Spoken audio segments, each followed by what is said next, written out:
next two movies that we're gonna talk about here, in the end of the title, they got the title Massacre in them. So I guess the first one, I guess, is Sorority House Massacre. There's a lot of sorority. You realize that? A lot of sorority movies. Yeah, but this one's got the house and massacre, so I'm guessing. I wonder if this has to do with Ted Bundy. Ted Bundy? Yeah, that serial killer that killed those women. Yeah. Because they mentioned something like her Sorority House Massacre. I don't know if that's this movie, I don't know, but, you know. But here's the synopsis. Oh, synopsis, okay. A little girl's brother kills the whole family. Ooh. But the little girl herself, she escapes by hiding in the basement. Wow. The brother's committed, and she grows up with a new family, eventually going to college where she joins a sorority. Due to a memory block, she doesn't remember that the sorority house was her childhood house. Wow. Well, that's bullshit. Yeah, that is. I wonder why the kid went ape shit. Did they take away his Nintendo or something? I was in the middle of playing Legend of Zelda. That's it. You know, like that. Her brother senses her presence in the house and escapes so he can finish the job but is unable to cope with it. Like, how the fuck do you have a memory block and don't remember, oh, this is my house? Well, I don't know. It depends. There's some people that have memory block, but I don't know how far can they block, you know? That's the only thing. You know, something that traumatic happened to them. I don't know. But to forget your own house? I don't know. I guess. I mean, I've never been through it, so... Yeah. Maybe, but I don't know. I don't know. The only one that's been through a memory block that I know of is Eric Bana in the 2003 Hulk shit movie.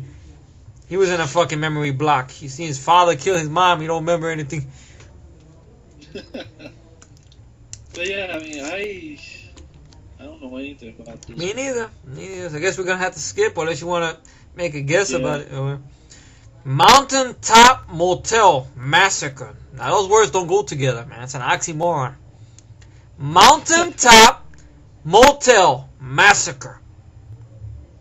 I know there's a DVD in which you can get, it's a double bill with this and that movie, The Initiation. This movie, wow. The poster of it looks very silly. It looks like a Jehovah's Witness knocking on the door. Nothing against anyone who's Jehovah's Witness. I'm just making a joke. That's it. Don't take it seriously. Oh, God. Oh, fuck them. That's it. After several years in an insane asylum, and shit, I lost it. Evelyn, the keeper of the Mountaintop Motel, is released and resumes doing business. She kills her young charge out of anger, but convinces the police it was an accident. The name of the movie and that little bit of synopsis got me cracking up already. I know this fucking movie that we fucked up. They were pushed into insanity. She then proceeds to target her guests, first by releasing vermin into the rooms, but then by using her trusty sickle. Sickle? Yeah, like a... Yeah, sickle. What, a bicycle or popsicle? What are you talking about? No, a sickle. It's a... Now I'm confused how to explain. A sickle, a dog or something she released? What? No, a sickle is Yeah, I'll Do you mean like a sicko, like a maniac or something she released? What? No, it's a type of weapon. I'm gonna find. Oh, a sickle. I don't know. First time I ever heard of that. Maybe if I see it, I know what it is. Shit. Yeah. Alright, what's the rest of the synopsis anyway? First, here you go. I'm just showing them a picture. Oh, what it is. All right. Okay, I'll take a look. What it is. I'm curious what this is. Oh, that. Okay. Yeah. That's what that's called. It's kind of like what if you have seen The Fog. John Carpenter's The Fog. Some of the weapons. It's like a curved, edged weapon.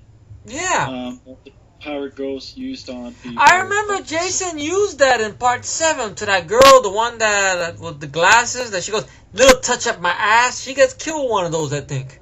Yeah, she sees Jason like through a peephole, and then... Yeah, she's hiding behind something, that he breaks through the door with her arm grabbing, and all of a sudden he hits her with that. That's what that shit's called? Yeah, it's a sickle. I thought it was called a sling blade. It looked like one of those sling blade type of shits. You know, like the fucking... Well, it might be another name, but I always heard it as a sickle. Sickle. Well, she's armed with that, this old lady. Is she gonna kill those people by accident? She also uses vermin, which is rats, I guess. Vermin? Yeah, like rats and stuff. Oh no. It's The whole amazing. time we're just laughing. It sounds laughable. I killed him by accident, officer. It wasn't my fault. The sicko went out of my hand by accident. Whoops! This is a movie we should do a commentary on. Yeah, if it's on YouTube, I don't know. Is it on? The title itself doesn't fucking make any sense. Mountaintop Motel Massacre. It's Look just at that poster of me. that's an old. Come inside, please. I got a sicko for you, or dickle, whatever you want. Remember with that grandma and those Tweety and Sylvester cartoons? Oh yeah, Like, yeah. Kind of like a real life version of her, only deranged. Deranged, huh? There was a movie I seen one time. This movie called Mom. It was a made-to-video movie where this old lady gets bitten by this werewolf, and she starts killing people left and right. And her son's a cop, and the guy that bites her is Brian James. Oh wow. Yeah, it's a weird movie. I don't know if it's anywhere, if it's on if it made DVD format or what. But anyway, this sounds interesting. Just a silly story with by accident. Whoops. Now the next one is my number 2 favorite of the Friday the 13th films. Friday the 13th Part 6. Jason Lives. Yes, by Tom McLaughlin. Tom McLaughlin, and starring Tom Matthews coming back as Tommy Jarvis. And I'm guessing the way they started this movie is that they made you forget all about Part 5 because a lot of fans were upset about the way Part 5 came out and stuff. So they pretty much start Tommy Jarvis coming out of the mental institution with Horseshack from Welcome Back Kotter, Ron Perillo and stuff, which is strange to see him there. And they're going to his heart ripped out, right? Yeah, he gets his heart ripped out. Like punched, because he hits Jason with a show, and Jason rises from the grave, which is a cool scene. Like a Frankenstein. Like a Frankenstein. And this movie, I think that's when the iconic pop thing started happening with the slasher characters in this year, because the same year, I believe you also had, I think Nightmare on Elm Street Part 3 was out. Was that in 86? Or 87? I think it was... maybe 87, I think. Yeah, that's when Friday the 13th started becoming a little more pop iconish. Because in this movie... Yeah, the following year after this one, because in this movie, it has a good soundtrack. Alice Cooper, you had the iconic song, He's Back, He's the man behind the mask, that stuff and everything like that. And he's out of control. Yeah, he's back, that whole thing and everything. They had that song, I'm no animal with you, no animal. Which you could get, by the way, on OCB Communications, I believe's site. I think Mike has the link to the Rapid Share in case you want to find that song. It's a pretty good song and everything. And the movie is just classic. It's a lot of fun.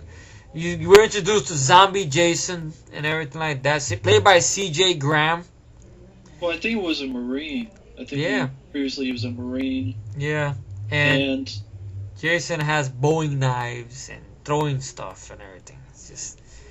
Yeah, there's a lot of fun. I mean, this definitely brought a sense of humor. Yeah. Which, at the opening, you have the James Bond sort of intro with Jason throwing and supposedly cutting the screen.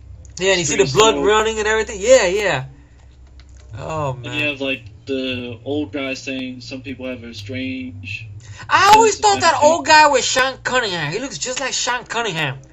I always thought it was him. Because he looks just like Sean Cunningham. I said that would have been a funny cameo, And he looks right at the camera like he breaks the fourth wall. Some people got a strange way of entertainment. Some folks, something like that, But you also have Tony Goldwyn. Tony Goldwyn, right before Ghost. That's right. And I believe it's the director's sister or wife that's in the scene with Tony Goldwyn. Yeah, she tries to pay Jason off for credit cards, and the director purposely, after she gets killed, had a shot of an American Express card floating away in the puddle. He wanted the audience to go, "Now don't leave home without it." Yeah, I like that. I mean, the movie has a lot of fun. You have this scene where these people are paintballing in the woods, and Jason actually rips an arm out of this guy that has the machete on his arm, I mean, has a machete wielding it, getting pissed off because these yuppies. They're doing a paintball thing with their new boss, who happens to be a woman. And one of the guys takes the paintballing real seriously. He gets pwned by the woman, so they have to wear this stupid headband when they get wet. So when they get hit, saying dead, dead, dead.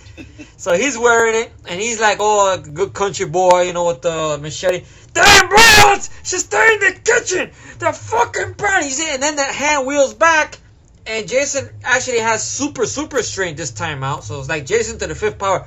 Rips out the guy's arm out of the shoulder socket and smashes the guy's face into a tree, which is funny, a tree that has a cutout of a happy face with a blood splat on it. And Jason looks at the arm, this ripped out arm, like noticing his strength, and takes the machete and just goes to town, man. He kicks ass. I mean, it's a lot of memorable scenes in this movie. I mean, he cuts 3 guys' head off. Yeah, he cuts 2 guys and the boss lady's head off. But you really see his strength because he like bashes a woman that goes through the trailer, wall. Yeah, of a trailer, yeah. And they have a real fun scene there where I mentioned that song, the Animal song, right? And this guy and his girlfriend, they're in the trailer and they're fucking to the song. And he goes, "Can I do it now?" And he goes, "Not to the end of the song." He's actually having trouble trying to hold his load or whatever. And then Jason rips the power out of the socket and then blacks everything out. Then he busts and everything. She gets mad and they find out the wire got ripped out and they decide to split. So he decides to drive. Now the guy, the character, he doesn't seem too bright, which is good because then when he dies you can laugh at him. He's over there going, I never drove a house before. It's just real cool, real cool. He's putting some song, I'm a teenage Frankenstein. And meanwhile, everything's falling all over the place because all the shit's off, plates and everything falling because he's driving the trailer fast and shit. Just blasting away on the radio, not listening to it. Jason appears inside the trailer, through the bathroom, grabs the girl while she's trying to scream. He's like, "Honey, what are you doing in there? Taking a dump?" Hey, car. And then he pushes her face right through the fucking wall. And you know that guy is actually related to John Travolta. I'm not surprised for some reason. I don't know why. Just not surprised. I know I seen him in that. Nephew. Yeah, I'm not surprised because I remember that same actor was in that movie with the lead guy from Munchies. And that movie I was telling you about, My Summer Camp Nightmare. If any of you people heard about that movie, please leave a comment down there. He was in that movie, I believe. He played, I don't know. One day I gotta look for it to really go into it, but it's a pretty good movie and stuff. But anyway, this film, he gets pwned with a Boeing Rambo knife right to the back of his head. That same guy. This is, again, starting with part 5, the MPAA was really going to town. Yeah, they went to town with this one. Sad to see. Like the MPAA, I forgot to mention in part 5, they cut a lot of the death scenes, including a girl who gets hit with an axe, and you saw shots like of more of the axe hitting the girl in the stomach. Oh yeah. Oh. And here though, you could tell there's a little bit more of the sheriff who got his bent backwards. I know. I think they talked about that on the documentary. That it was actually a continuous snap. It was actually more struggling, more crackling noise. Yeah. They were more sensitive about that. For some reason. I actually liked the girlfriend too. She seemed like a. Megan. Yeah, Megan seemed like another, Spitfire girl. Yeah. The sheriff's daughter, once again, the wild girl.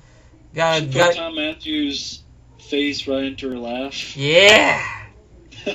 I'm very envious of that scene. Believe me, I wouldn't mind. And she's doing it in good form. Yeah, because she has a smile about her, so maybe she is on the joke, and stuff like that. Because what it is, Tom Matthews playing Tommy Jarvis. He runs to the sheriff or whatever to tell him that Jason's back, and the sheriff, becoming an asshole, does not believe Tommy Jarvis. And one day, Megan, the daughter, comes to the precinct with her friends. He's behind the holding cell, behind bars, trying to talk to her. She's intrigued by him, but she's not really paying attention too much to what he's saying. But she's like, maybe he's interesting or whatever, because she's the wild girl, just to piss off the sheriff's daughter, So one day leads to another. She ends up helping him, and you have a funny chase in which the car, the sheriff finds out it's her car being chased, and he's in the passenger seat. She's driving. He puts her head. She puts his head on the lap. Get down, stay down. Can I get up? No, not yet. And then he's zooming in, and you see her cooch right there. He goes, whatever you say. And then finally, when the car stops, she's looking at him all scared, and then he's with the father's with the shotgun. He puts his head up on his lap. The first thing Tom Matthews does, he goes, "Oh shit!" And of course, that's that wherever the red dot goes. Yeah, the deputy, yeah, the red dot, the bang, yeah. It's a fun movie, very fun slasher movie. I mean, I can't think of any problems it has. I mean, it's sad the MPA shredded this movie to shreds. I know wasn't there something about a storyline about Jason's father or something?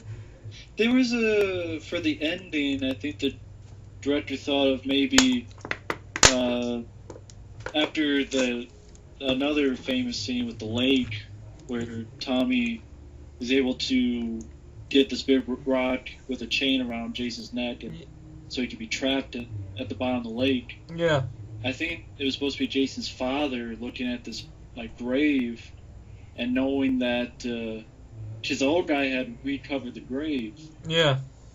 And he sort of he looks at the camera and he smiles like he knows that his son's still alive or whatever. Yeah. But I guess they thought they didn't want to. They want to just stick to Jason. They didn't want to bring anybody else in. I wonder if they actually filmed that. Did they film that or it was never filmed?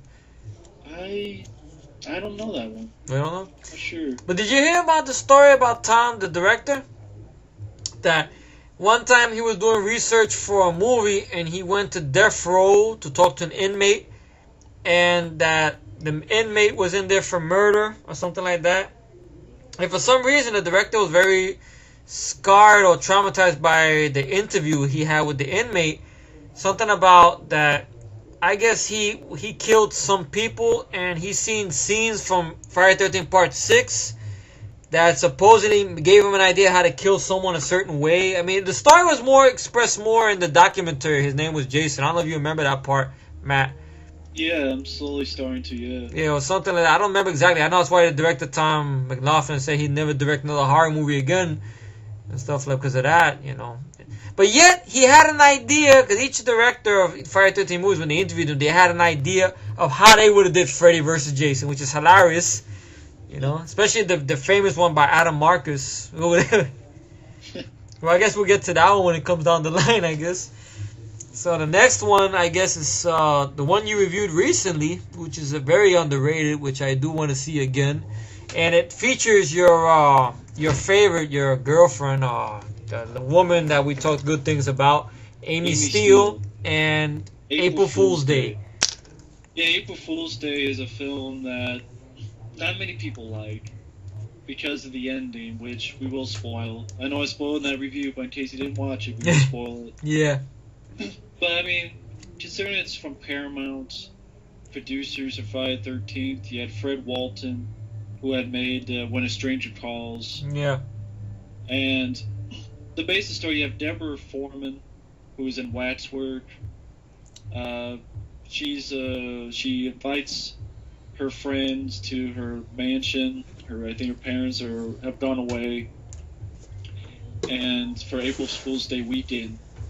And the cat, I love the cast because you got Thomas Wilson, Biff, Biff as Arch. You have Clayton Rohner, who has been in he was in the Destroyer movie that Mike OCP Communications talked about. He's also in The Relic, I believe, also. Yes. He was the partner, I think, of Tom Sizemore, I remember. Yeah, he was in The Relic. I always liked him as an actor, and of course Deborah Foreman and Amy Steele. He was in another movie I remember I enjoyed him in as well. A movie called Just One of the Guys. Oh, he was playing the nerdy guy or whatever in that movie. But it was pretty good. That's a movie I got to add to my collection as well. But go on with the review. Sorry to interrupt you. It's a film that people get killed one by one, or supposedly. Yeah. And then by the end, supposedly the whole story was that Deborah Foreman's character has a twin who went crazy. And there's a lot of creepy stuff. I found out later it was actually this cat named Felix the cat. That was the black cat. Yeah. You see, like, it's that weird music by the same guy who did, I think, Nightmare on Elm Street, Charles Bernstein. Yeah. Did the score, and that weird whistle that, like, I don't know, I can't put it right. Creepy whistle, like, score. Liked the characters and the dialogue a lot. It was one of those films that, I actually liked these characters, so I was kind of pissed that they were getting killed until the ending, where you find out there was all one big April Fool's joke. I mean, the title of the movie pretty much should let you know what you're gonna expect, you know. But I guess people were just pissed that they got fooled. That's probably what it is. I mean, they got pranked. But I thought it was such an original idea. Like, okay, it's AD6. 6 years. I mean, you've been with us so far. You know how many slasher films have been. Yeah. So for a movie to do something different like this. Yeah. Plus with a good cast, great score. I had creepy moments like when the Amy Steele and her boyfriend, they see like these dolls, which are like almost like recreations of their friends. I don't know, that with the score, and like they look at a painting and they see the eyes moving. Wow. I don't know, it was. Those paintings always creep me out, man. Like, you know, sometimes when they, like in those horror movies where you see like someone walks into a room and there's a weird painting and the eyes move, it's actually someone looking at them and shit. Exactly. They like that, it fucks you up that way, man. Oh man, but I want to see this movie again. I haven't seen it in a long time. I don't remember hating it, really, to be honest. I mean, I don't know. It was original. It was a good idea, you know, because the title should set you up for what you know what you're gonna get. You know, even that end title music is like real wacky, so that you know, it's like, haha, we fooled you. Shit, you know. And there was an extended ending. Yeah, well, you're talking about Griffin O'Neill. I think Ryan O'Neill's son. I think he said about the twin brother, their performance, twin brother. Yeah, after you find out that it was all fake, some of the kids leave, but the Skip character, Griffin O'Neill, decides to kill the sister Muffy, and like he's angry. I think he's like jealous and stuff. Yeah.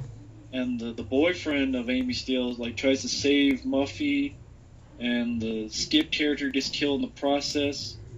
And if you look at the new DVD, the shitty Lionsgate cover, you know, looks like it's covered with cum.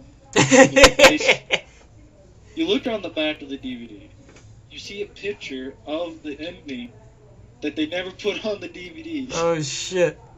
You see a picture of the Skip, the body.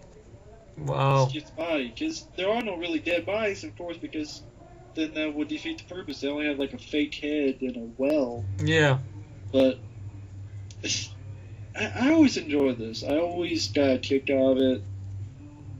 Yeah. It's one of those few films that I actually like the cast. Yeah. I actually like the characters. Wow, I gotta look this movie up again. It's been a long time. I know I seen it a long time ago on cable.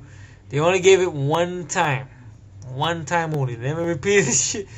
Alright, man, but I gotta get it. It's worth a watch. Yeah. If anyone out there who, of course, you got spoiled by already, but if you'll, I mean, it makes sense the second time. Okay, this is why there's not much blood. And yeah, I mean, if you backtrack on it, you're like, wait a minute, that makes sense. How come we're not seeing actually somebody getting sliced? Because I don't remember you seeing anyone actually getting pwned. You see them getting approached, and then it cuts away. From what I remember from that. Exactly. You don't see nobody like, you know, like in a Friday 13 movie, you see an axe go to a face. You don't see nothing like that. You know? It's interesting. And I want to give a special fuck you to the guy who runs the Rise and Fall of the Slasher Film DVD for saying that this film helped end the slasher movie craze. That's bullshit. It wasn't this movie. It was because there's a 50 billion of them. Exactly. They were coming out of everywhere, and the cliches were growing and growing and growing. You know, a lot of people were getting bored. I don't know. I never heard it was April Fool's that did it. I heard it was Intruder. Someone one time mentioned Intruder. I don't know how. Intruder didn't have a theatrical release, you know.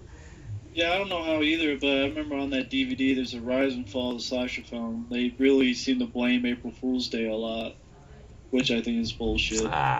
Fuck that. It's because there's 20 movies coming out every week. Yeah, that's what it is. They don't give nobody a chance to breathe. Man, that's what it is. It's like all those torture movies that came out recently. They're gonna burn. Watch. Everybody's gonna burn out with them because eventually people are gonna get tired of the torture. Look Watch. at Saw 6. That didn't do that good. Good. I hope they stop. I really do.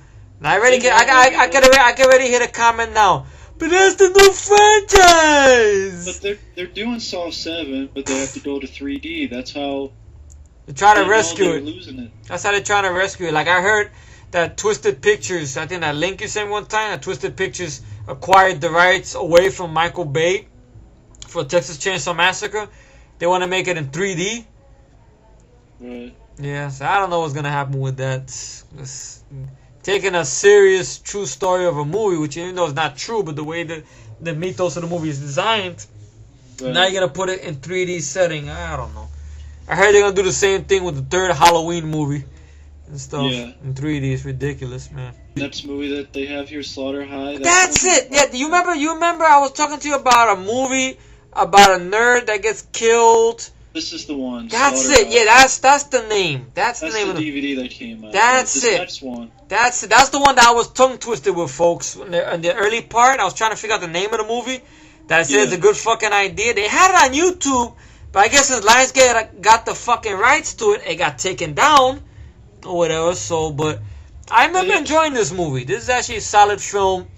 Yeah, the trailer for it I think is still up, so you can look up the trailer. Actually, you're gonna post the trailer for this, man. You know, I'll try, yeah. If you could, you know. You've seen this? A long time ago, I remember enjoying it. I mean, it has some good kills.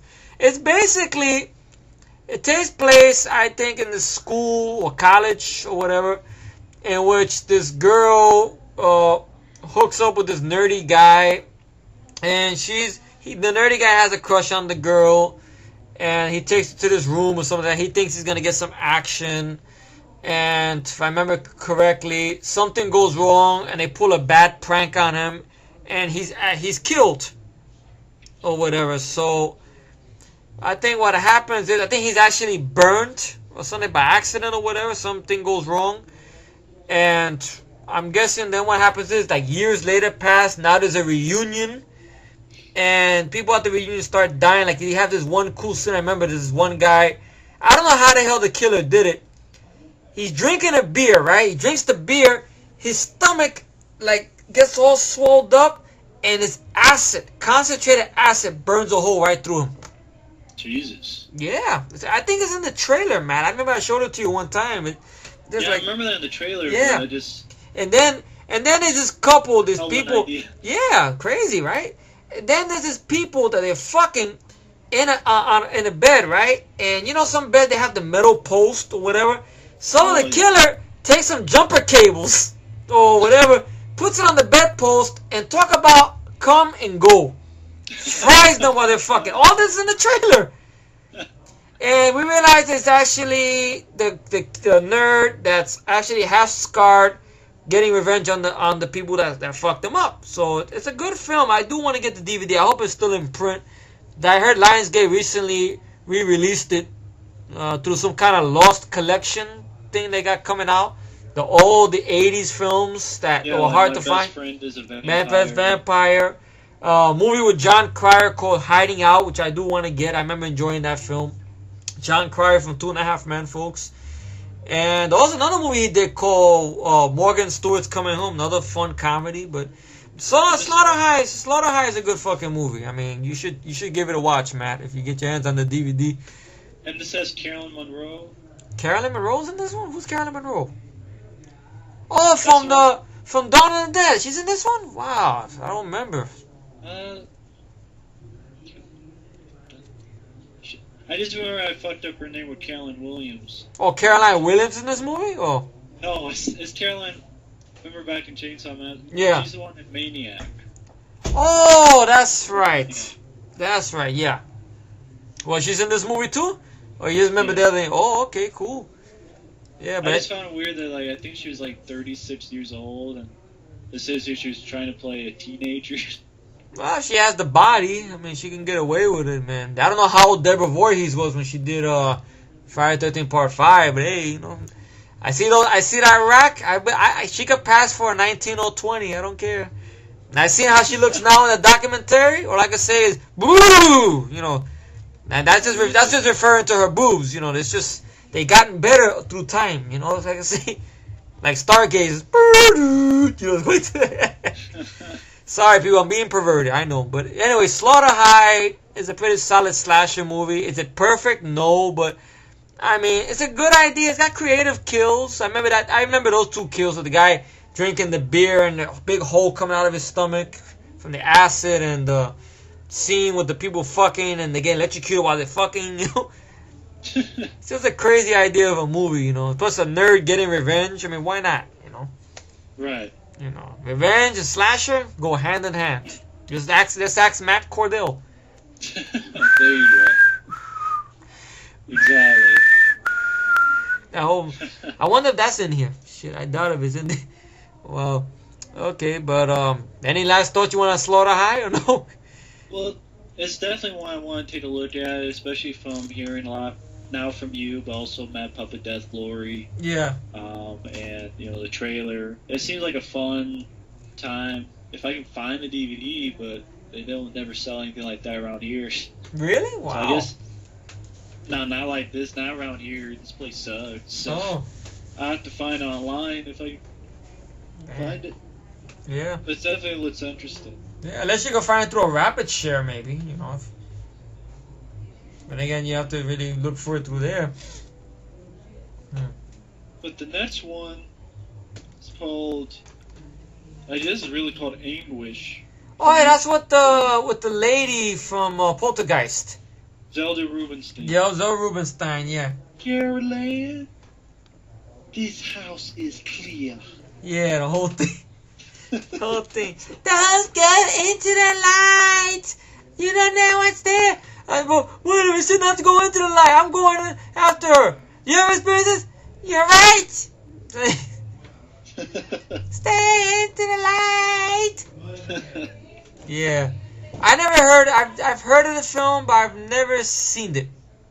I haven't seen it, but I've wanted to see it because it seemed like an interesting idea. Because I know it starts off with you think you're watching a movie with this guy who is like this slob who loses his job. He has this odd mom played by Zelda Rubinstein, and I guess like she somehow hypnotizes him and sends him on a killing spree. Wow. But then it pulls out, and like something. I think the guy has like obsession with eyeballs, and like collects human eyeballs for his mom's collection. Really? Damn. But then it pulls out. You find out that it's just a movie titled, I think, The Mommy. And the real movie is you're in this sort of movie theater, and in the theater there's a killer thing that has like a scalpel who starts killing the employees and the people at the theater one by one. And he's also, I think he also has I'm trying to think. I think he's also getting eyeballs as well. A lot of eyeballs in this, damn, man. A lot of eyes on this. Any ears or whatever? Fingers? Damn, there's a lot of eyeballs. I also heard the guy also has like a silencer pistol. Like a silenced gun that he starts killing people with too. Wow. I think he's just sort of mimicking what's happened in the movie that's playing as they're watching it, I think. I mean, that's what I've heard, but I could be totally wrong. But just the whole thing sounded really, I don't know, different, really interesting to me. So I've always wanted to take a look at it. I don't know, man. Oh, go ahead. That sounds interesting. Does sound very interesting. Wow. A movie within a movie pulls out, and somebody collecting eyeballs and stuff and silences. Sounds like an interesting idea, you know. I think maybe it's a little bit more than a slasher in that case, you know. But hey, the guy threw everything in here. Why not? Yeah. Stuff, yeah. Yeah, no, sounds interesting. Zelda Rubinstein. It's good to see her do something away from Poltergeist. So that's what I think everybody remembers her with. Don't go into the light. That is true. That is true, man. It's good to see her. Away from And Poltergeist. she was also in that Behind the Mask. Oh, she was in that? Yeah, the Rise of Leslie Vernon. She was in a small role in that as well. Really? I don't think she's still running around. I doubt it, right? Because she was pretty old when she did Poltergeist. I think she is still. Wow. Yeah, I mean, she hasn't died yet. Oh, okay, that's good. All right. I shouldn't say yet, but. Well, I know, but we know what you meant. That's good. Thankfully, she has. Oh, that's good. God bless her. Let's see. I said yet again. Shit. Yes. No, but yeah, she hasn't died. Now, though, you just digitize that, I go boop when you say that. Nah, funny. Yeah. That's it. Now, the next one is going by two titles. I'm guessing this is a foreign movie. Kratos de Escado. Gritos de Escado, which means in English, night screams. So maybe it's something from some Spanish or whatever, maybe from Latin America or something. I don't know. And it says here that it's you have a football star named David who won a scholarship, and his friends decided to throw him a farewell party. But 3 uninvited guests decided to crash the celebrations.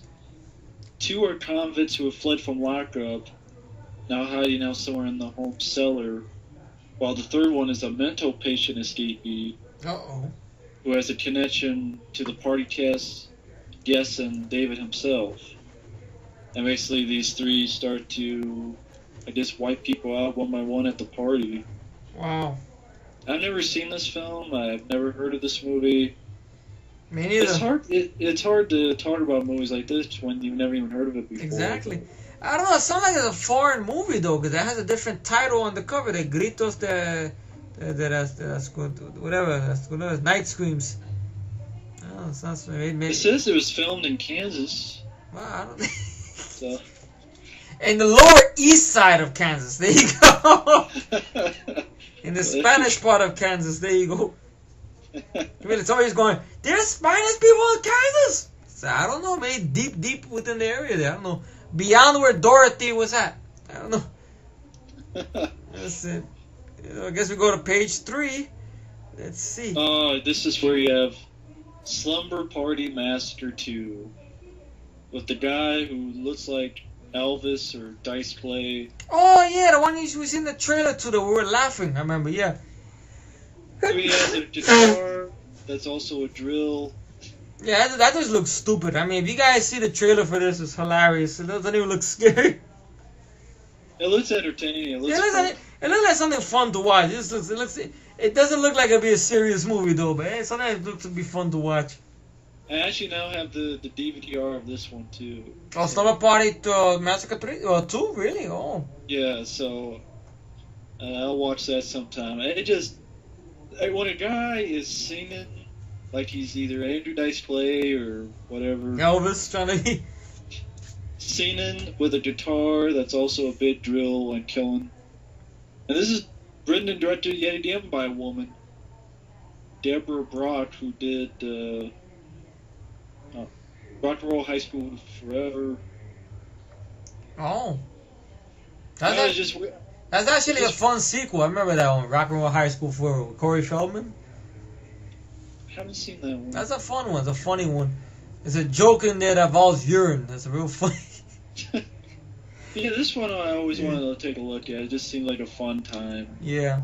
I mean, I will put the trailer up. Oh yeah, the trailer is hilarious. You'll see what we're talking about. Yeah. I want to check it out too. I mean, it looks very silly, man. I don't know. Why not? Something go for the fun. Why not? The next one is of course a favorite of me and Matt's as well. You know, we're the Dream Warriors. Not gonna dream no more. We're the Dream Warriors. Maybe tonight we'll be gone. Sorry. Yeah, it's a shit. I'm just docking, man. Wow. There's a fun sequel right here. This is when I guess Freddy went back into the dreams. And you have an interesting cast here. You have a first appearance by Patricia Arquette, who will go on to be in True Romance, and of course on that new TV series Medium or whatever, you know, and AKA the ex-wife of Nicolas Cage and stuff. Yeah, but the Landing Camp. Landing Camp comes back, and what's the lead guy's name? Which one? The lead guy of the movie, the one that plays the other doctor or whatever. Craig Wasson. Craig Wasson as well, and Ken Sagos, right? Yep, it's Kincaid. Kincaid, yeah. He's actually a writer now, I think. 'Cause I remember I looked up something. I sent it to you one time that he's actually a writer on TV series like Law and Order and stuff. Oh, nice. Yeah, I think I sent you a filmography type of thing. I think one time. You can check it there. I think on your IMDb. Yeah, he's actually doing that now and stuff. I hope they can get him. I hope they can drag him away from that so he could do that documentary. I would like to hear stories about him and stuff, you know. And I everything. hope so too, because I mean that cast. I mean, you also had Lawrence Fishburne in the Small Yes, World. Lawrence Fishburne, and he lives too. He don't get killed. He lives. Jennifer Rubin. Jennifer Rubin, yeah, and John Saxon. John Saxon returns. This is Robert a fun Englund. fucking movie. I mean, Chuck Russell, who would go on to do the Blob remake, and Eraser, Scorpion Mask. King. A lot of fun movies. Yeah, it's just a lot of fun. I think Wes Craven wrote a draft for this, right, Matt? If I'm not mistaken. Yeah, I'm trying to see how to. But there was some kind of issue between him and Bob Shea doing the writing thing that they didn't use half his material or something. I was curious what the material was. Was it involving a different ending or an alternate idea or something, you know? I'm not sure. I'm not sure what the whole deal was. Shit. Yeah, I'm trying to tell. I mean, they haven't really done a really good special edition of each of these movies. Yeah. But I mean, this is a film that to me was like it's almost like a comic book movie. Yeah. And the fact that you have, you know, teenagers that you cared about, great characters. I mean, I always got to kick out Kincaid and Joey. Yeah. And who then, like, got these powers. Yeah. You know, like, you know, Patricia Arquette knew, like, martial arts, and Sidos was super strong. And, and Joey had the amazing voice scream or whatever, to scream. Yeah, the guy in the wheelchair was a wizard. Like a magician. A wizard or whatever. Your sorcery, yeah. And everything. Yeah, wizard. That's a better name, I forgot. Wizard. And then plus, you know, Jennifer Rubin being the character being like an ex-junkie or whatever, ends up with a big fucking mohawk. And with two little switchblades, ready to start some shit. I always remember her also from Screamers. She did a good job in that too. Screamers as well. I think she was in that movie Bad Dreams that followed yeah, which was like, it's I there. haven't seen that one, so it's there. You know, you have what's his name, Richard Lynch in it. You know, so it's just there. I don't know. You have to give it a watch, probably understand it. I don't know.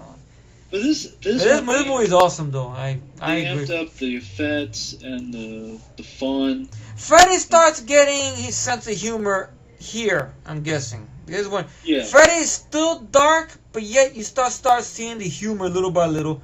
You had a little bit in the first two, like in the second movie, you've got the body, but I got the brain. You know? Yeah, and stuff. But here he really becomes a little bit more of the sort of the hero in a way.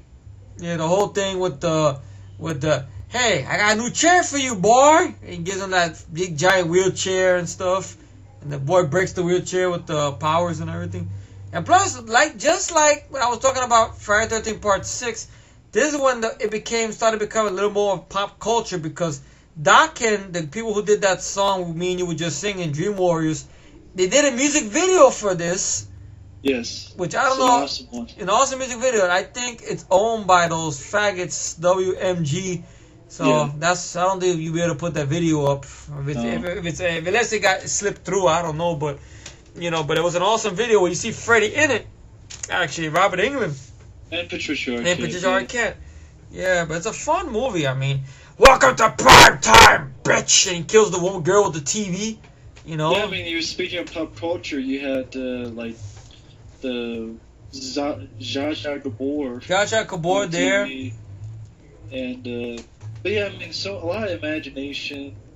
Uh, it was surprised definitely seeing Heather Langenkamp getting killed, Yeah, which which kind of pissed me um, off a little bit, because I was like, damn. And plus, they didn't have Nancy doing too much in the movie, really. I mean, she was just there as, I guess, I don't know what you call but she was the one explaining the plot to the kids or whatever. exposition.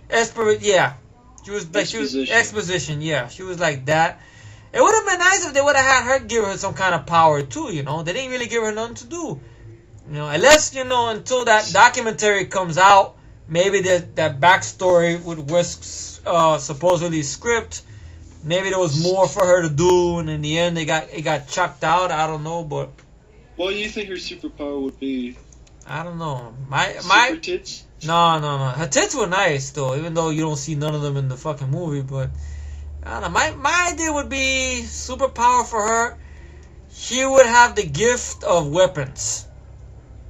Like, to know a lot about weapons. Not guns necessarily, but like knives, axes, Sharp sticks.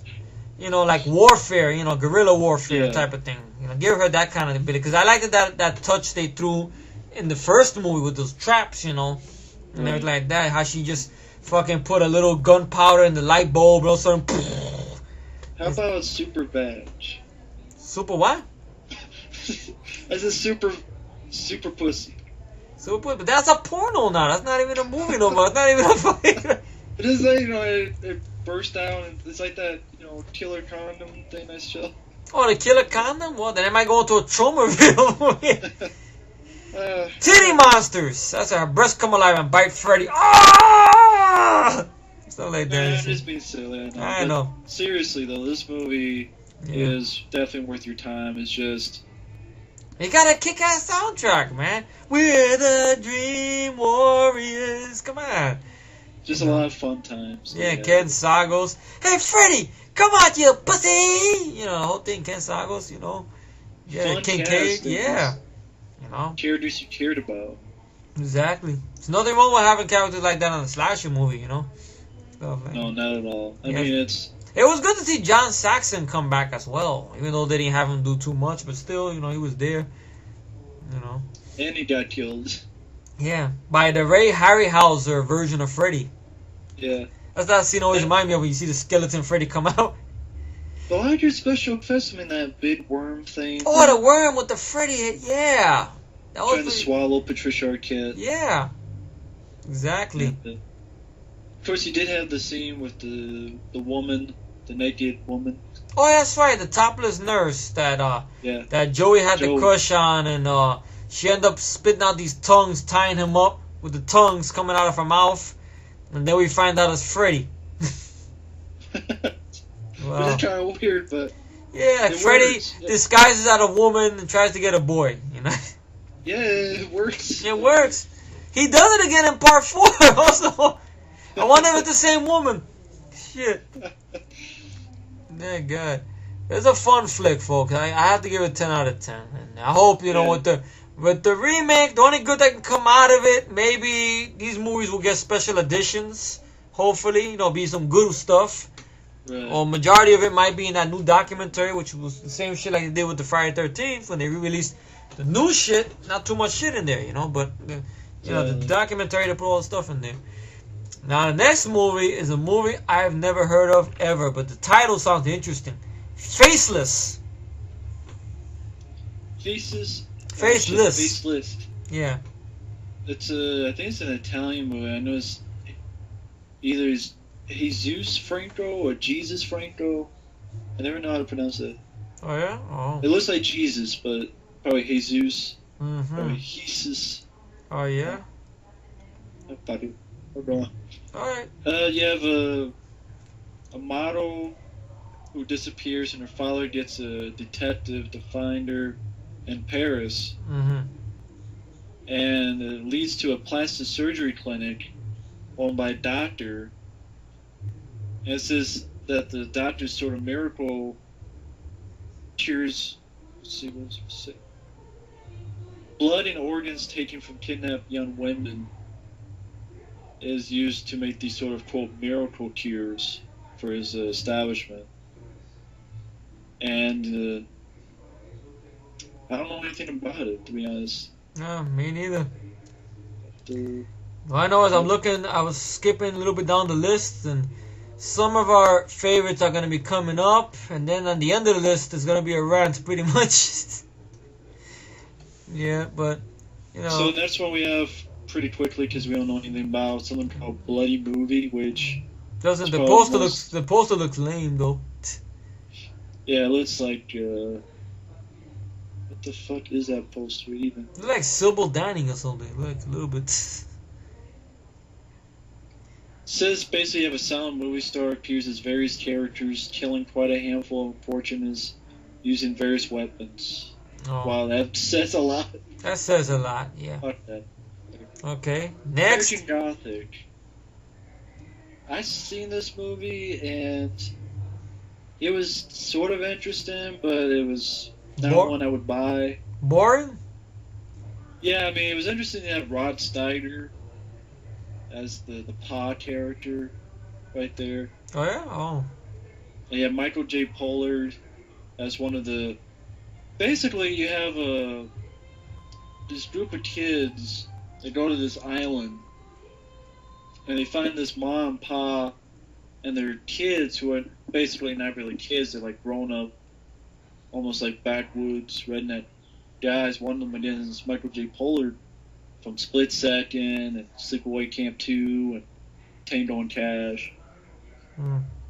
And you find out that, you know, they start killing people one by one, but one of the people who traveled there is not really in her right mind either. So she kind of starts fighting back. I remember this movie, like, the ending was just shitty. Oh. Basically, I forgot most of it out of my brain. So. Yeah, well, that happens sometimes. When fucking movie just ending fucks you up. You're like, fuck this movie. Oh, man. So I guess next one is another familiar title, but I do not remember the movie at all. Blood Rage. Blood Rage, I haven't seen this either. I think it's a guy is blamed for murders, but it's actually committed by like an evil twin. Yeah. I think. I mean, I don't unfortunately know too much about it. They don't even have much info on IMDb even. Well, I guess that tells you a lot about the movie. Next! Now to Child's Play, 1988. And of course, what's not to say about this film? This is a very fun movie. It's directed by Tom Holland, same guy who directed Fright Night, another fun movie, vampire film. And Tom Holland also directed this movie, which is strange because the movie he directed before, Child's Play, also co-starred Brad Dourif, this movie called Fatal Beauty with Whoopi Goldberg and Sam Elliott, which was not a bad film, even though they marketed it the wrong way, you know. But anyway, it's strange because he went from an action film the year before to the horror movie and stuff. But it stars Chris Sarandon and plays this cop chasing this strangler played by Brad Dourif, Charles Lee Ray. And all this in the opening of the movie and stuff. And he has an accomplice with him, some guy named Eddie. And Eddie splits and leaves Charlie to die pretty much at the hands of Chris Sarandon when he shoots him. And they get into this chase, and when the chase goes into a toy store in which Charles Lee Ray is pinned down next to a doll, a famous doll called the Good Guy doll. And he starts doing this black magic type of thing and starts saying these words, and some clouds appear out of nowhere. Lightning strikes the store, knocking out the lead cop with a big explosion or whatever, and Charles Lee Ray is killed. And then we have another story. We're introduced to this kid, Alex Vincent, played by Alex Vincent, Andy, who we've all been there when we're that age, you know. The kid is probably around 7, maybe 8, or maybe a little younger than that, and he wants his favorite toy, this Good Guy doll, which you see the commercials for, and like that. It's close to Christmas time, I believe, because this could be a Christmas horror movie as well. So it's right for the season. And his mother's played by Catherine Hicks, the mother from the Seventh Heaven TV series. Yeah. And he brings breakfast and burnt toast and everything to his mom, trying to get his mom to bribe his mom, to buy him the toy and everything. I mean, we've all been there. Come on, we're that age, Yeah. Ma, and stuff. So it's a sweet scene, and she tries to break it to him, that she don't have too much money. She works like in this mall or whatever. And one night, her and her friend, they're working late for the holidays in the mall, and her friend tells her there's this hobo outside selling one of those good guy dolls real cheap. And she buys the good guy doll for the son, brings it home, and some weird stuff start happening. Everything like that, like the doll starts, doing with this, doing that, and one night the mom is out, and the mom's friend is babysitting Andy, and pretty much we've seen the movie, you know what happens. She gets in a real freaky scene because it pops out of nowhere, and a hammer to the fucking eyeball, falling backwards out the fucking window, pretty much like what you see in the poster, I'm guessing, right there. Yeah. And then the poor kid is blamed for it because he is dressed just like the toy, and the good guy shoes and everything. And the investigating officer is Chris Sarandon. Yeah, from Fright Night. From Fright Night, yeah. He's a great actor. Great actor, indeed, yeah. So what happens is the mother, finds it strange that her son's being blamed for this, and custody's being taken away from her, and the son is put somewhere, and everything like that. Then one night she's a little drunk and she's yelling at the doll to talk, and then she checking the doll. She opens the back of it. The doll has been running without fucking batteries, folks. And then everybody remembers that scene when she's yelling at the doll, talk. And then she turns on the fireplace. She goes, you talk, I'm gonna burn you. Then the doll talks, and Brad Dourif's goes, you fucking bitch, you mother. And then she's, ah! And then you get all that shit. But the movie's a lot of fun. I don't know how good I explain this shit. Well, I always enjoyed it too. I think they did a great job with animatronics. Doll. Yeah. Because they had those My Buddy dolls. Yeah. In real life, those My Buddy. I think that's what it was based off, but they couldn't use My Buddy, then they'll get sued, so they came up with something called the Good Guy doll. Well, I know the original idea, was, I think Don Mancini, the writer, who would later on direct Seed of Chucky. Boo! I think, weirdly enough, I think him and the director, Tom Holland, have never met in real life. Get out of here, really? Which is strange. And they made That's a movie what he that said never met. on an interview. Wow. Tom Holland. He's never met Don Mancini in real life. That's strange. And the weird thing is, originally when Don Mancini wrote it, he wrote it more as you were trying to make you think a little bit more if Andy was the killer. Sort of maybe it was kind of like what they did that on a couple films where maybe it's him sort of putting his own willing. I think there's a scene where he cuts his blood, and some people don't be blood brothers, and puts it on the doll, or maybe they had the doll for some reason this doll could bleed. Yeah. And because he would make you want to buy bandages for the doll. Yeah. And then he cut himself, and they put the blood together, and maybe that's why. Chucky would kill whoever messed with Andy. Oh. And then maybe you think, okay, is Andy killing him, or is Andy sort of willing this doll to kill for him? Yeah.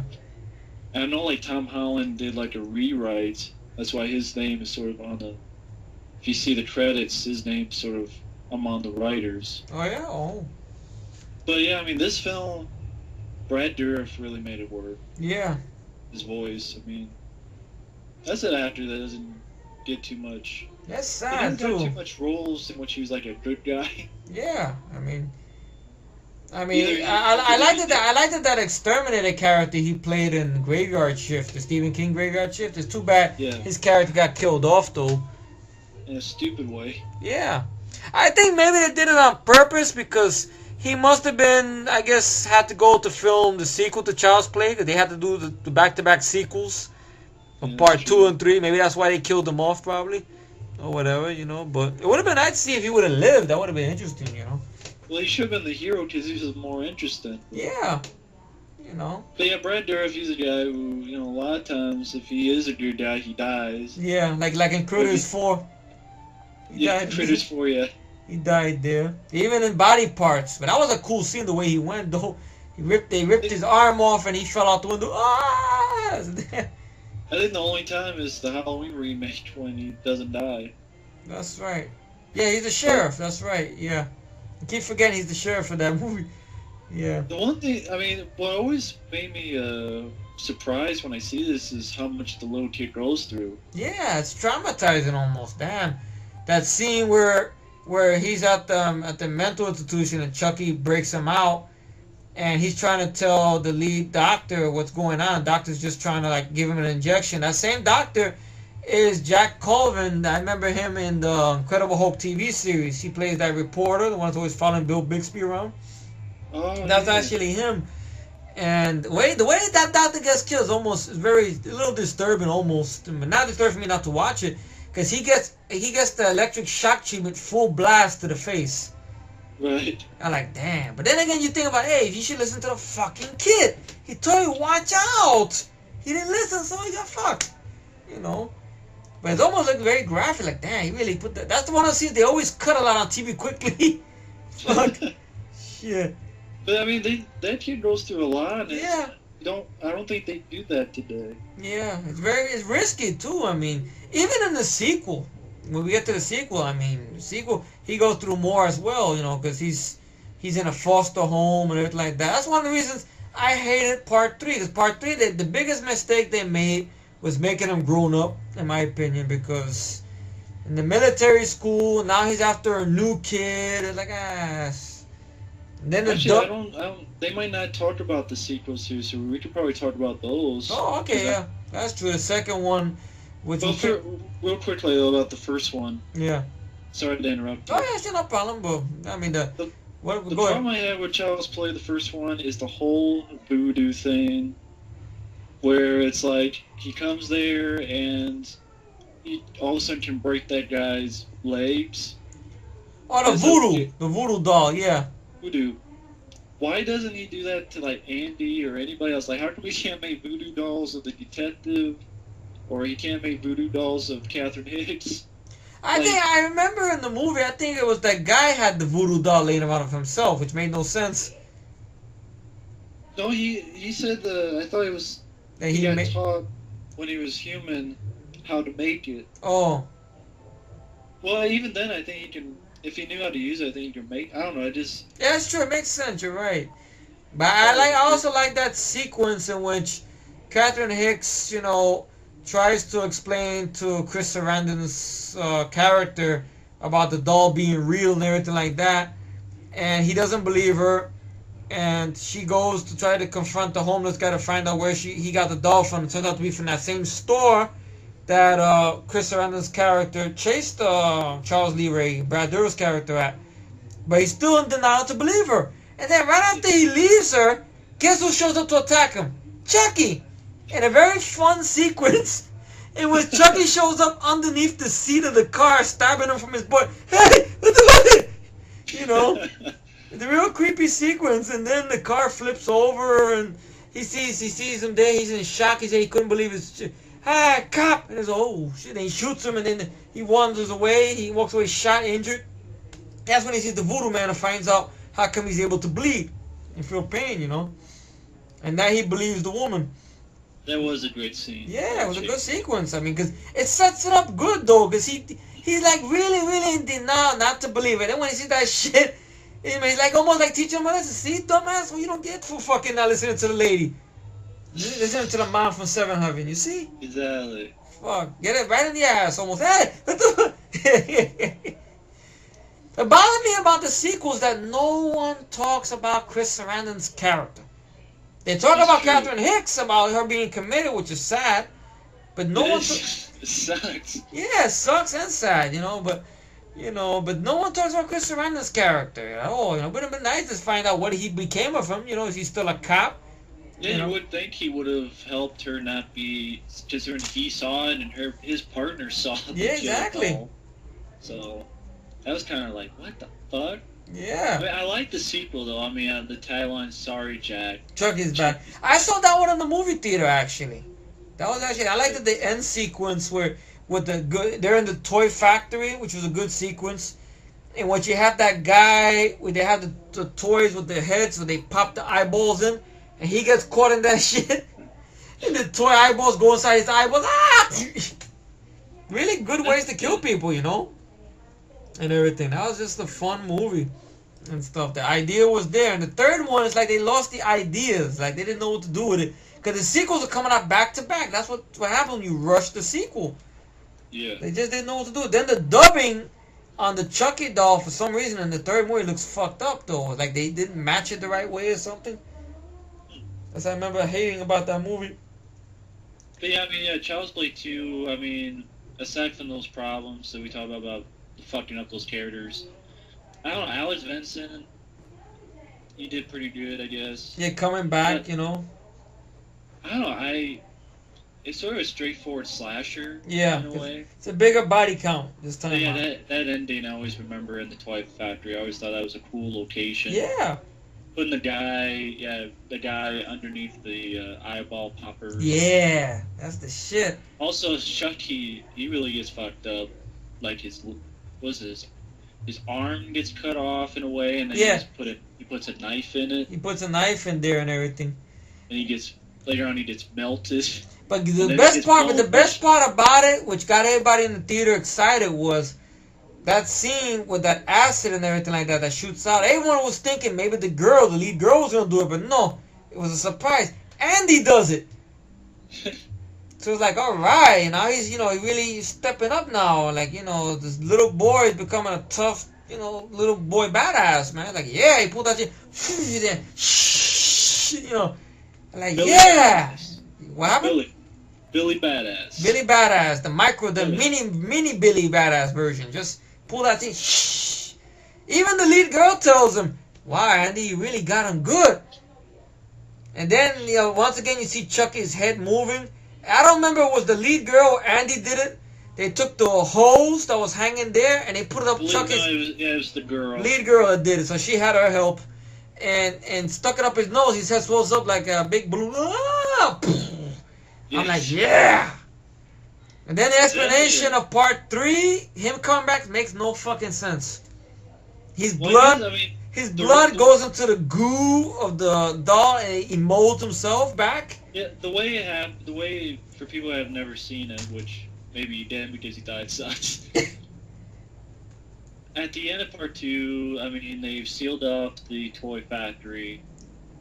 And for those who don't even know, Child's Play 2 basically was Andy. He was in foster parents, and the foster parents get killed, and this other girl, who's like the foster sister or whatever, yeah, is like a foster sister. Yeah. And she's been around a bunch of families, and Chucky.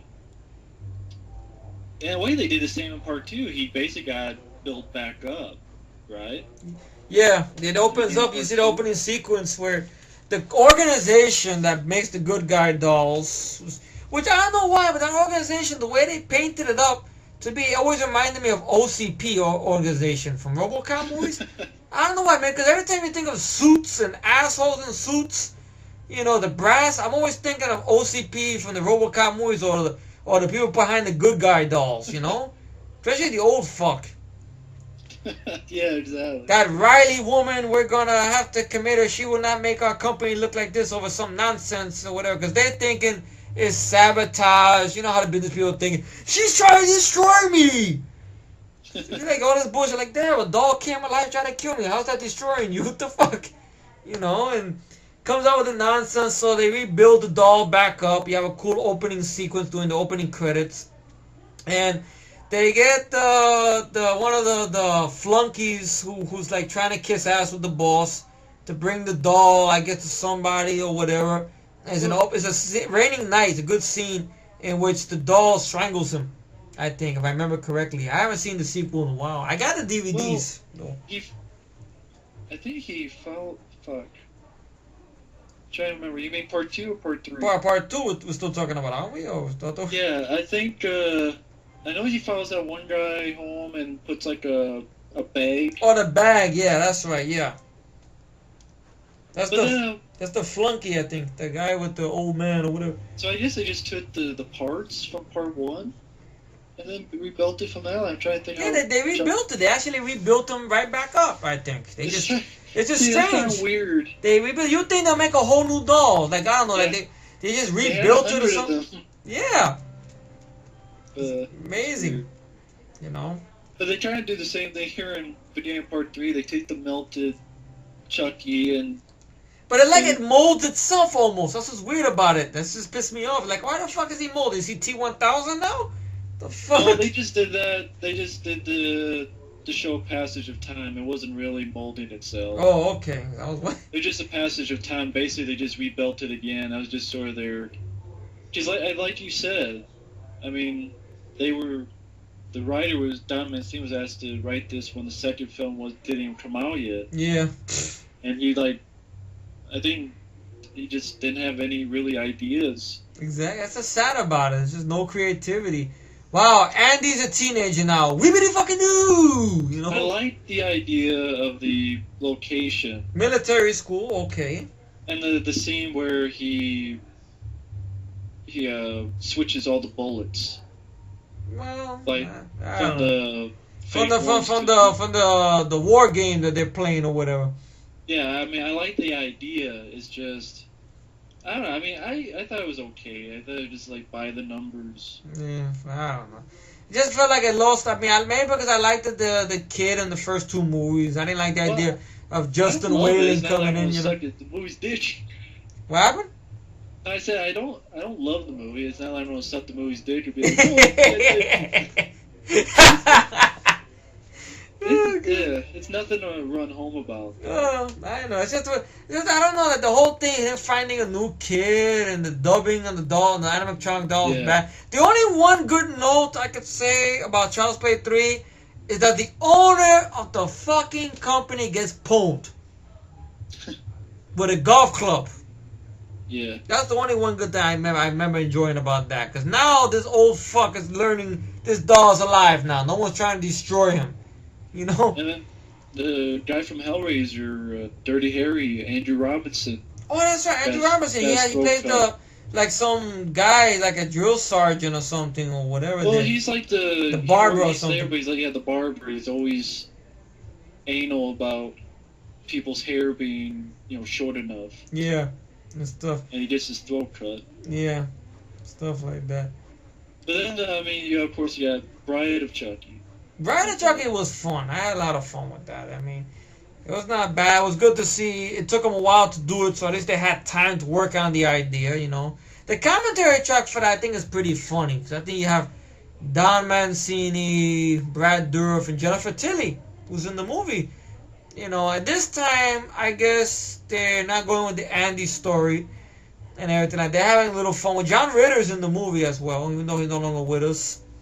Yes. He's in the film. Ronnie Yu directed it, which explains why the end scene looked like 2 midgets fighting or whatever, but that's Ronnie Yu, And it was just fun. I liked the idea. I liked her, becoming a doll as well. And the little back and forth they have with each other was fun.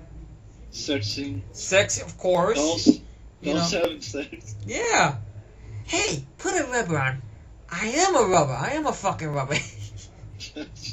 God. I remember having a date over at the house, watching that one time when it first came out.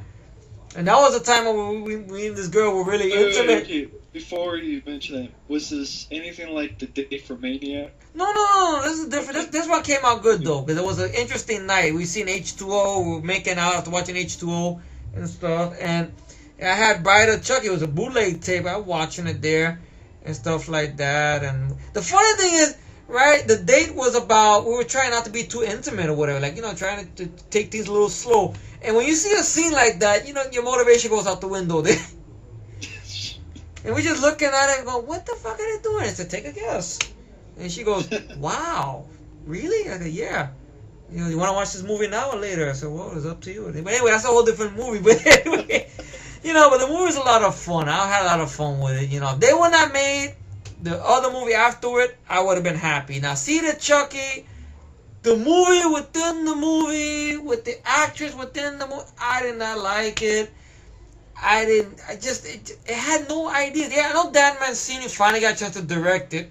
That's what everybody was waiting for him to do, to direct a Child's Play movie, but it just lost the edge, man. I don't know. Then the whole thing with Redman, the rapper's guts getting cut out on the table. Okay, that was good. John Waters getting killed by some CGI acid. Wow. And the whole thing with the kid, they don't know if it's a boy or a girl. It just annoyed me. I don't know. The movie has a lot of fucking problems. Then the ending pissed me off as well because I didn't understand the whole meaning of the shit. I don't know what to say about Seed of Chucky, man. Okay, Bride of Chucky. It's fun. How do I put it? Didn't like it? I like the idea of the fact that they thought, okay, we can't make Chucky scary anymore, so let's go a whole new other direction. Yeah. I'm not a fan of Jennifer Tilly. It's understandable. I thought her voice, kind of annoying voice. I don't know. I mean, I liked the movie. Jennifer Tilly got a nice rack, man. Yeah, but she talks too much in the movie too. Yeah. I don't know. I mean, I liked the movie.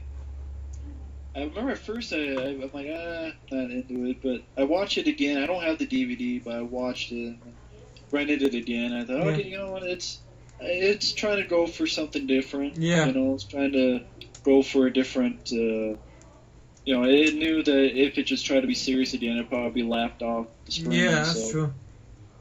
And then I like that a lot of pieces of gore in it too. Yeah. When couples fucking and they throw a bottle up on the mirror. Yeah, they have one of those ceilings with the mirrors and shit, like you see in Basic Instinct. One of those bullshit mirrors. Ending at this, I mean, Child's Play is has some fun moments in it, the sequel too, but that's why I favor the first two movies. That's why Child's Play franchise is really the number 5, because I go by how many of the films I enjoy. Like on Friday the 13th, I enjoy more of those films, more of the sequels, besides Part 8, more of those. And Leatherface with one sequel being shitter and stuff. And Nightmare on Elm Street, of course, with 5 and 6, but New Nightmare makes up for it. So that's why I put Child's Play last, on that. Yeah, I mean, Child's Play is really a series I don't watch too much. Because, I mean, I like the first one. Yeah. I like the second one, but then after that, it's like, I don't watch them. Like, I have all of them. I guess I actually do have them all on DVD because they were in, like, a pack. Yeah, they do sell them in a pack, I think. Part 2 through C, I think. See the Chucky. It's a universal pack, I'm guessing. It was pretty cheap when I bought it. It had, like, a little Chucky thing on the front, so... Yeah. But I don't watch them that much. It's just... I don't know, I mean... I didn't watch all of them as harmless, but I've seen a lot worse. So. Yeah, of course. Chainsaw Massacre 4. Yeah, or Laid to Rest. Or, Halloween remake? No, I was thinking of something you said. Friday 13th Part 8. Part 8, yeah. Jason Tate, like. Yeah, that's cool.